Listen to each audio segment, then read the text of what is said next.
Hey everyone, it's Kay. Elysia's Divine Key has just been announced, and I wanted to talk about my first impressions playing her on the season beta server, showcasing gameplay and a very brief rundown of her new mechanics before my complete guide, which will come out when she's officially released for the global servers. Do note that any and all information discussed in the video is subject to change, since it's being based off content in the Chinese version of the beta. With all that out of the way, let's get into the video. Elysia's Divine Key places her under the Astral Ring specialization Wheel of Destiny, granting her Part 2 gameplay mechanics and tweaking her playstyle. She's now even more of a selfish DPS, taking more field time than she did as a normal Part 1 unit, though she still retains her familiar base mechanics, like her Hush bar and Stellar Outburst. As a result, her new abilities are quite straightforward, filling and consuming Hush with the help of phantoms from Shadow Star attacks. The most noticeable difference about her, other than her new animations of course, is her ultimate, which now acts similar to that of Jovial Deception Shadow Dimmers. Her ultimate now consumes all of her SP, dealing a base amount of damage and dealing additional damage depending on how much SP was consumed. As for her supporting capabilities, Elysia is able to support Wheel of Destiny and Law of Ascension Valkyries, with her ability to provide Shadow Star attacks and cast Stellar Shift respectively. She also has an unknown ability locked behind an asteroid specialization set to release in the future, meaning that she should stay relevant as a support for at least a good while. The new Divine Key means that against the Rising Disturbance, Elysia is able to perform even better against her own bosses. This means enemies like ranged Hephaestus won't be as much of a pain to fight against. As a Divine Key, Elysia's new weapon also grants a global buff of 10 attack when tuned. Additional synergy ranks grant an additional 5 attack each, for a total of 20 attack. While Divine Key attack buffs are mostly only significant for competitive players, it's still a pretty noticeable upside.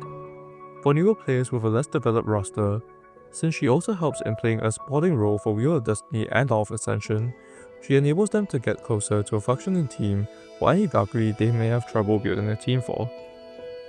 While Elysia's return to relevance can be exciting for both old and new players alike, there are a few things to keep in mind. Firstly, as an old Valkyrie, she has a heavy reliance on ranks in competitive game modes, with her stamps having been at the starter shop and battle pass in the past, as well as the event in 7.9 giving out her card for free. Many old players have been able to obtain ranks past SS easily. This causes players lacking in ranks to fall behind due to losing out on damage, especially after the recent V3 nerf. She's even more rank dependent than in V2. For older players, her supporting capabilities are also rather niche. I don't really see any scenario where you would use her in a Wheel of Destiny team over someone like Galima, Senadina, or even Vita. And as for Law of Ascension teams, she's rarely used there too.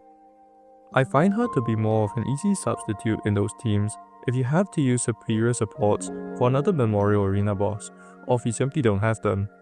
Of course, she still has potential to be a good support for the upcoming Astral Ring specialization, but we have no way of knowing for now.